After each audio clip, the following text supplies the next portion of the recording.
എങ്ങനെ എങ്ങനെ പുറമെ ഞങ്ങൾ പരിശോധിച്ചപ്പോൾ ഒരു മുറിവോ കാര്യങ്ങളോ ഒന്നും ഉണ്ടായിട്ടില്ല. അടിന്റെ വെയിറ്റ് കൊണ്ടാണ് തലന്റെ പുറഭാഗത്താണ് അടി വന്നത്. അത് ഒന്നുകിൽ ഡോക്ടർ പറയുന്നത് ഇത്രയും വെയിറ്റുള്ള ഒരാൾ അടിച്ച അടിയാണ്, അതല്ലെങ്കിൽ എന്തെങ്കിലും പിന്നെ ആയുധമല്ലാത്ത എന്തെങ്കിലും ഉണ്ടല്ലോ ഈ കുറുതായിട്ടുള്ള സാധനങ്ങൾ, അതുകൊണ്ടുള്ള അടിയാണെന്നുള്ളത്. അപ്പോൾ ആ അന്വേഷണത്തിൽ നമ്മൾ നോക്കുമ്പം ഇങ്ങനൊരു സംഭവം അവിടെ ഉണ്ട് എന്നുള്ളത്, ഇങ്ങനെ സാധനമായിട്ട് ഒരാൾ വന്നിട്ടുണ്ട് എന്നുള്ളത് ഒരു ഇൻഫർമേഷൻ കിട്ടിയ അടിസ്ഥാനത്തിൽ അത് പോലീസ് എന്തോ സാധനം വീട്ടിൽ നിന്ന് എടുത്തിട്ടുണ്ട്. എന്താണെന്നുള്ളത് ഞങ്ങൾക്ക് പറയാൻ പറ്റില്ല. പിന്നെ ഈ ക്ലാസ്സുകൾ സംബന്ധിച്ചുണ്ടാകുന്ന അങ്ങോട്ടും ഇങ്ങോട്ടുള്ള സംസാരങ്ങളല്ലാണ്ടുള്ള സൗഹൃദ പിണക്കം എന്ന് പറയാം, അങ്ങനെയുള്ള സംഭവങ്ങളല്ലാണ്ട് മറ്റുള്ളൊരു വൈരാഗ്യമോ കാര്യങ്ങളോ നമുക്ക് അന്വേഷണത്തിൽ കാണാൻ കഴിഞ്ഞിട്ടില്ല.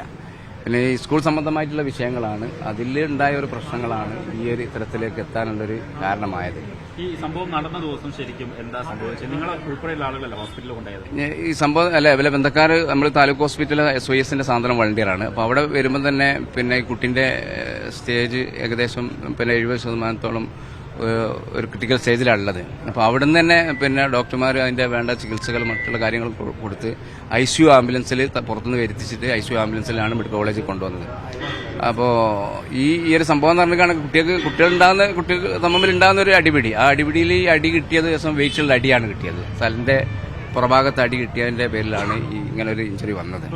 വേറൊരു കാര്യം ഉയർന്നു വരുന്നത്, ഈ കുട്ടികൾ തമ്മിൽ മുൻപും എന്തോ പ്രശ്നം ഉണ്ടായിരുന്നു. അല്ല, കുട്ടികൾ സ്കൂളിന് സംബന്ധമായിട്ടുള്ള വിഷയങ്ങൾ അങ്ങോട്ടും അല്ലാണ്ടുള്ളൊരു രാഷ്ട്രീയ വൈരാഗ്യമോ അങ്ങനത്തെ യാതൊരു സംഭവങ്ങളൊന്നും അല്ല. കുട്ടികൾ തമ്മിൽ ഉണ്ടാകുന്ന പോർവിളി അങ്ങോട്ടും ഇങ്ങോട്ടും സാധാരണ ഉണ്ടാകുന്ന ഈ പൂട്ടുന്ന സമയത്ത് ഉണ്ടാകുന്ന വിഷയങ്ങൾ. അതിന്റെ മുമ്പ് വലിയ എന്തോ ഒരു വിഷയങ്ങളൊക്കെ അങ്ങോട്ടും ഇങ്ങോട്ടൊക്കെ ഉണ്ടായിട്ടുണ്ട്. അങ്ങനെയാണല്ലോ ഈ ഒരുമിച്ച് കൂടുന്നത്. അല്ലാണ്ട് ഇപ്പോൾ സുപ്രഭാതത്തിൽ പെട്ടെന്ന് ഉണ്ടായതല്ല. പിന്നെ ഈ സ്കൂളിൽ എന്തോ ഒരു ഫംഗ്ഷൻ നടക്കുന്നുണ്ട് ഈ ട്യൂഷൻ സെന്ററിൽ. അപ്പോൾ അവിടെ നിന്ന് എന്തോ ഒരു പിന്നെ മൊബൈൽ ഓഫ് ആക്കിയ പ്രശ്നങ്ങൾ, അങ്ങനെ എല്ലാം കൂടി ഉണ്ടാകുന്ന ഒരു പ്രശ്നങ്ങൾ. അതെന്താന്നുള്ള അതിനെപ്പറ്റി അറിയാല. അതിനെപ്പറ്റിയുള്ള വിശദമായിട്ടുള്ള അന്വേഷണത്തിലേക്ക് എന്താ പോലീസാണ് അതിന്റെ വിവരങ്ങളൊക്കെ തരേണ്ടത്. ഞങ്ങൾക്ക് അതിനെപ്പറ്റിയുള്ള ഇൻസ്റ്റാഗ്രാമിൽ എന്തോ ഒരു വിഷയം ബോയ്സ് ഒക്കെ വരെ പുറത്ത് വരുന്നുണ്ട്. ആശുപത്രിയിൽ നിന്ന് മെഡിക്കൽ കോളേജിലേക്ക് കൊണ്ടുവന്നത് ഞാനും വല്ല ബന്ധക്കാരുണ്ട്, പിന്നെ അവിടുന്ന് നഴ്സുമാരുണ്ട്, അങ്ങനെയുള്ള ആളുകളൊക്കെ ഉണ്ട്. അപ്പോഴത്തെ പറഞ്ഞാൽ ഒരു 70% ഡോക്ടർ പറഞ്ഞിട്ടുണ്ട് ഒരു പ്രതീക്ഷ വേണ്ടെന്നുള്ളത്. ഈ സംഘർഷം നടന്ന സ്ഥലത്ത് നിന്ന് ഒരു ചെറിയ ബന്റെ ഒരു വേണ്ടപ്പെട്ട ഒരു കുട്ടിയാണ് വീട്ടിൽ കൊണ്ടാക്കുന്നത്.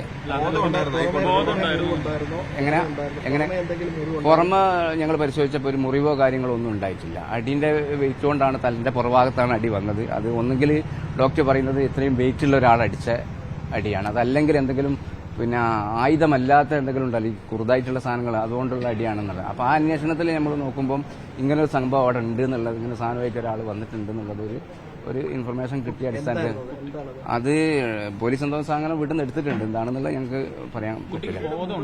ഇല്ലല്ല, ബോധമല്ല. കണ്ണിന് പരിക്കുണ്ട്.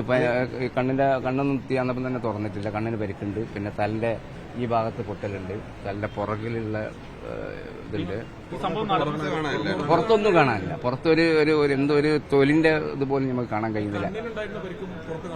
അത് കണ്ണിങ്ങനെ പൂടിയിട്ട് തന്നെ ഉള്ളത്. ആ സമയത്ത് തന്നെ കണ്ണ് തുറക്കുന്നൊന്നും അതൊന്നും അനങ്ങുന്നൊന്നുമില്ല. ഒരു അക്ഷരം മിണ്ടാൻ കഴിഞ്ഞിട്ടില്ല, പറ്റിയില്ല. ആ സമയത്ത് ഒരു അക്ഷരം സംസാരിച്ച ഒന്നും ഡോക്ടർ പലതും ഇങ്ങനെ തട്ടി ചോദിക്കുന്നുണ്ട്, പക്ഷെ ഒന്നും സംസാരിക്കാനൊന്നും പറ്റുന്നില്ല. അപ്പം തന്നെ, അതായത് വീട്ടിൽ നിന്ന് എടുക്കുമ്പോൾ തന്നെ ഏകദേശം പിന്നെ ഹോസ്പിറ്റലിൽ എത്തുമ്പോഴേക്കും എന്റെ ബോധം പോയിട്ടുണ്ട്.